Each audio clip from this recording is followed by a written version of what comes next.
నాన్న నాకు ముగ్గురు కొడుకులు నాన్న. ముగ్గురు కొడుకులు అన్నం పెడతాలేరు. అన్నం పెట్టకుండా బజార్లలో ఆడుకొని తిట్టాను నాన్న.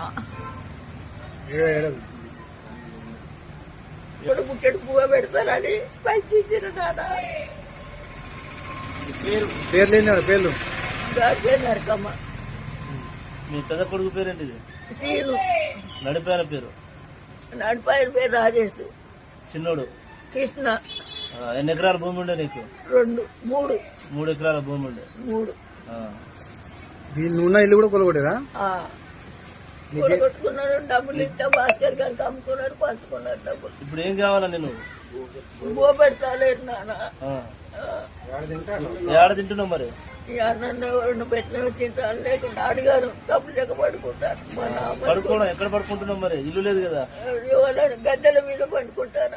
ఎక్కడో చోట గారెలో గద్దెల మీద పడుకుంటున్నావు. అన్ని గిట్లా ఉంటే పండుకుంటాను. స్టేషన్ లో ఏమైనా కేసులు పెట్టినా? పెట్టిన 2 రసీదు కూడా ఇచ్చారు నాకు. పిలిపిలే పోలీసు వాళ్ళు మరి నిన్న? వాళ్ళు మీరు పిల్లరా? ఆ రసీదు ఇచ్చేలా కొట్టిండు. ఉన్నది నాకు అలా రసీదు. ఇప్పుడు ఏమంటావు మరి?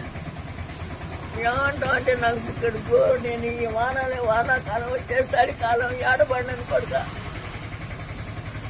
కొంచెం పండుకుందా. సరే 3 నెలలే పెట్టాను. నేను ఎక్కువ పెట్టాను, ఒక్కొక్క నెల పెట్టాను. పెడతలేరు. ఆయన రాజా రా అన్నాడు, పోయినా. సన్నాడు అడుక్కుంటూ పోయినా. వచ్చి స్టేషన్కి వచ్చి తీసుకుపోయినా. తాగుతాడు, పంచాయతీ పెడతాను, గోల పెడతాను. ఇంత వాము నాకు పెట్టుకుడుకొస్తాను భయం పడి. నేను ఉండను నాదే లెక్కన. గొలుసు దిందులు తీసుకుపోయాను నాన్న. రాజేష్ తీసుకుపోయాడు. నడిపోడు.